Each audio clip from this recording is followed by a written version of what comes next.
Assalamualaikum warahmatullahi wabarakatuh. Alhamdulillahirrabbilalamin. Assalatu wassalamu ala asrofil anbiya'i wal mursalin Sayyidina Muhammadin wa ala alihi wa sahbihi ajma'in. Amma ba'du. Sebelumnya terima kasih atas kesempatan yang telah diberikan kepada kami. Di sini kami akan mempresentasikan tentang bimbingan dan konseling. Kami dari kelompok 9 yang beranggotakan Kotrun Nada Salsabila, Bila Mutiara Khairunisa, dan Vina Fauziza. Pengertian bimbingan dan konseling. Bimbingan dan konseling merupakan upaya dalam membantu seseorang untuk mencapai tingkat perkembangan yang maksimal, pengembangan perilaku yang efektif, pengembangan lingkungan, dan peningkatan fungsi atau manfaat seseorang di lingkungan di mana dia berada. Bimbingan dan konseling tidak seperti kegiatan pembelajaran formal pada umumnya, yang dimana guru sebagai pembelajaran bidang studi, tetapi layanan ahli dalam hal memandirikan peserta didik. Menurut Prayetno, bimbingan dan konseling adalah pelayanan bantuan untuk peserta didik, baik secara perorangan maupun kelompok, agar mandiri dan bisa berkembang secara optimal dalam bimbingan pribadi, sosial, belajar maupun karir melalui berbagai jenis layanan dan kegiatan pendukung berdasarkan norma-norma yang berlaku. Jadi, bimbingan dan konseling merupakan upaya membantu setiap individu untuk berubah, mulai dari perubahan secara fisik, perilaku, maupun psikis anak tersebut terhadap lingkungan tempat dia berada. Selanjutnya, tujuan dan fungsi bimbingan konseling. Tujuan bimbingan dan konseling adalah membantu merubah perilaku kurang baik pada diri seseorang, sehingga kehidupannya menjadi lebih tersusun dan produktif. Kemudian fungsi bimbingan dan konseling. Fungsi dan bimbingan konseling ada 5, yaitu 1. Fungsi pemahaman, yaitu fungsi yang membantu seseorang untuk memahami dirinya dan lingkungan sekitar. Kedua, fungsi pencegahan, yaitu fungsi untuk membantu seseorang dalam mencegah dirinya dari berbagai permasalahan yang dapat membuat dirinya tidak berkembang. 3. Fungsi pengentasan, yaitu fungsi untuk membantu seseorang mengatasi masalah yang ada di dalam dirinya. 4. Fungsi pemeliharaan dan pengembangan, yaitu fungsi untuk membantu seseorang memelihara dan mengembangkan dirinya di berbagai potensi bidang yang dimilikinya. Terakhir, fungsi advokasi, yaitu fungsi yang membantu seseorang memperoleh pembelaan atas hak atau kepentingannya yang tidak dia dapatkan. Selanjutnya, prinsip dalam bimbingan dan konseling. Ada beberapa prinsip di dalamnya, yaitu 1. Diperuntukkan untuk semua orang, baik yang memiliki masalah maupun tidak bermasalah. Kedua, sebagai proses individuali.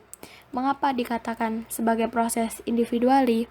Karena setiap orang berbeda-beda dan memiliki kemampuan dan juga berbeda-beda. Maka dari itu, bimbingan dan konseling diharapkan bisa membantu mengembangkan kemampuan yang ada pada diri seorang individu.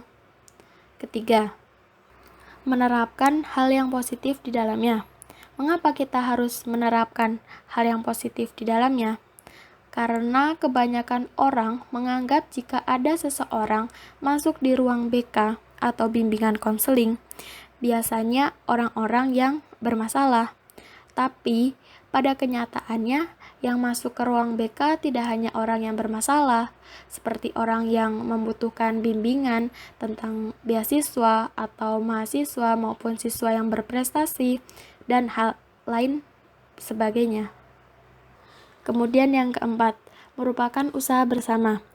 Jadi tidak hanya seorang konselor ataupun guru BK yang ada di sekolah untuk menangani siswa-siswa yang bermasalah ataupun sebagainya, akan tetapi merupakan tanggung jawab orang-orang yang ada di sekitarnya, walaupun pada hakikatnya sudah menjadi tanggung jawab seorang konselor ataupun guru BK yang ada di sekolah tersebut.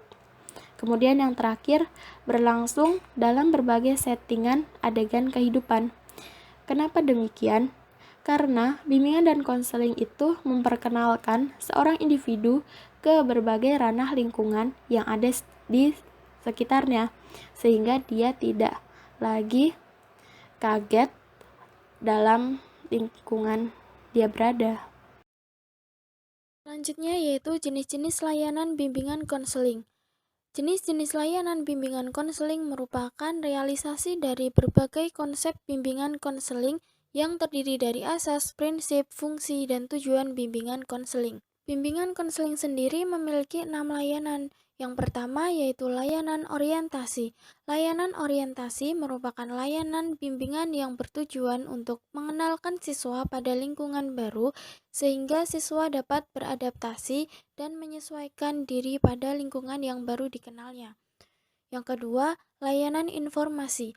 Layanan informasi merupakan layanan bimbingan yang bertujuan untuk memberikan pemahaman kepada individu atau siswa yang berkepentingan untuk menentukan arah dan tujuan yang akan diambil.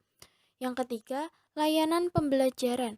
Layanan pembelajaran merupakan layanan bimbingan yang diselenggarakan oleh pihak sekolah untuk membantu siswa yang kesulitan belajar dan membutuhkan pelajaran tambahan. Yang keempat, yaitu layanan penempatan dan penyaluran. Layanan penempatan dan penyaluran merupakan layanan yang membantu menentukan pilihan dalam menyalurkan minat dan bakat individu atau siswa. Kelima, layanan konseling perorangan.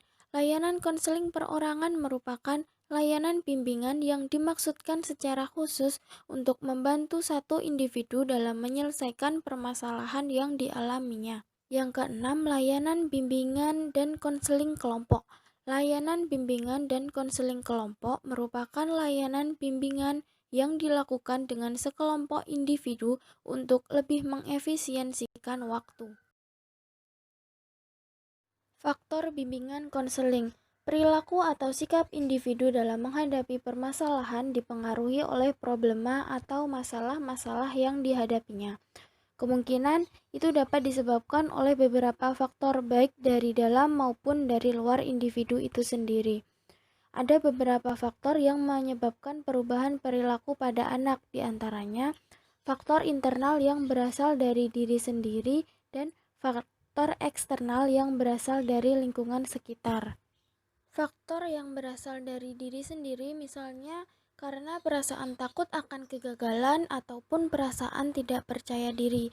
Sedangkan faktor eksternal yang berasal dari lingkungan misalnya dipengaruhi oleh permasalahan keluarga, bisa dikarenakan tekanan ekonomi keluarga maupun kekerasan yang dilakukan oleh orang tua. Atau dapat juga sebab-sebab tersebut berasal dari masyarakat, misalnya dikarenakan tingkat kecerdasan anak yang berbeda sehingga mempengaruhi nilai, perasaan rendah diri, atau sulit berbaur dengan orang lain yang mempengaruhi pada hubungan sosial, atau latar belakang keluarga yang buruk maupun status ekonomi keluarga yang kurang baik. Ruang lingkup bimbingan konseling.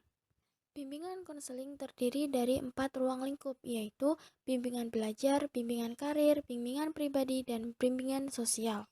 Pada ruang lingkup pendidikan, pendidik akan memberikan arahan dan dukungan, baik itu dalam bidang akademik maupun non-akademik, kepada peserta didik sesuai dengan minat dan kemampuannya.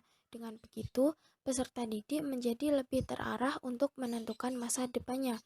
Sedangkan pada ruang lingkup pribadi sosial, peserta didik akan diberikan bimbingan dalam menghadapi keadaan batinnya sendiri dan mengatasi masalah dalam dirinya sendiri di bidang kerohanian, perawatan jasmani, dan bimbingan dalam membina hubungan kemanusiaan dengan sesama di berbagai lingkungan atau pergaulan sosial.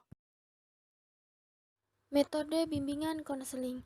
Bimbingan konseling terdiri dari 2 metode, yaitu bimbingan individu dan bimbingan kelompok. Bimbingan individu. Melalui Metode ini, bimbingan konseling dilakukan dengan cara komunikasi langsung atau face-to-face antara pembimbing atau konselor dan klien atau siswa. Permasalahan yang dipecahkan melalui metode konseling ini biasanya bersifat pribadi. Metode individu dapat dilakukan dengan beberapa cara, yaitu yang pertama, konseling direktif. Pada metode ini, konselor dituntut untuk lebih berperan aktif untuk mengarahkan, memberi nasihat, dan saran kepada klien dalam mengatasi permasalahannya. Yang kedua, konseling non-direktif. Metode konseling ini berpusat pada klien atau siswa, di mana klien yang lebih berperan aktif dalam proses konseling, sehingga klien sendiri yang menjelaskan permasalahannya, sedangkan konselor hanya menampung pembicaraan dan mengarahkan. Yang ketiga, konseling eklektif. Metode konseling ini menggabungkan kedua metode sebelumnya, di mana konselor mengarahkan klien dan klien juga diberikan kebebasan untuk menceritakan permasalahan yang dialaminya. Metode bimbingan kelompok. Bimbingan konseling ini dimaksudkan untuk mengatasi permasalahan individu yang berada di dalam kelompok. Cara ini dilakukan untuk memecahkan permasalahan melalui kegiatan kelompok. Cara yang dapat diterapkan pada bimbingan kelompok ini yaitu yang pertama, program homeroom atau program keakraban di luar jam pelajaran dengan menciptakan kondisi seperti rumah ataupun kelas sehingga timbul keakraban. Dengan program ini, guru atau konselor akan lebih mengenal siswa atau kliennya. Yang kedua, karya wisata. Karya wisata dilakukan dengan mengunjungi tempat-tempat tertentu yang dapat memberikan pelajaran. Dari tempat-tempat tersebut dapat ditemukan informasi-informasi yang dibutuhkan untuk mendorong rasa kepercayaan diri dari siswa. Yang ketiga, diskusi kelompok. Pada program ini, siswa diberikan kesempatan untuk mengutarakan pendapat maupun permasalahan yang dihadapinya. Yang keempat, organisasi siswa. Melalui organisasi, siswa dapat mengenal lebih banyak permasalahan sosial, sehingga siswa dapat belajar memecahkan masalah-masalah baik individu maupun kelompok yang terjadi di dalam organisasi tersebut. Yang kelima, sosiodrama dan psikodrama. Melalui drama atau permasalahan sosial, individu diharapkan dapat memecahkan masalah dengan penghayatan masalah yang dihadapi. Pada metode ini nantinya akan diadakan diskusi untuk merumuskan masalah dan pemecahan masalahnya. Yang keenam, pengajaran remedial. Metode bimbingan ini dapat dilakukan baik secara individu maupun kelompok.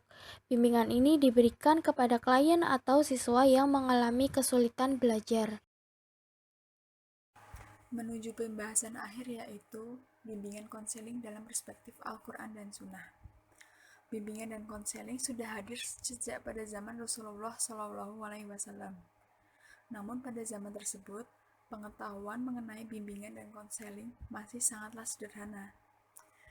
Berbeda dengan zaman sekarang, di mana fasilitas yang digunakan lebih memadai dan lebih mudah didapatkan. Lain halnya, ketika pada era Rasulullah, jika ingin menemui konselor, maka orang-orang terdahulu haruslah terlebih dahulu menempuhnya dengan berjalan jauh hanya untuk tujuan berkonseling. Seperti dalam sejarah Islam, Nabi Adam pernah melakukan kesalahan, yaitu melanggar larangan Allah. Pada saat itu, setan memperdaya Nabi Adam dan Siti Hawa, sehingga menyebabkan keduanya dikeluarkan dari surga dan dari segala kenikmatan yang ada. Kemudian setelah itu, Allah menurunkan firman-Nya yang tertulis pada Quran Surah Al-Baqarah ayat 36 yang artinya, "Turunlah kamu, sebagian dari kalian menjadi musuh yang lain, dan bagi kamu ada tempat tinggal dan kesenangan di bumi sampai waktu yang ditentukan."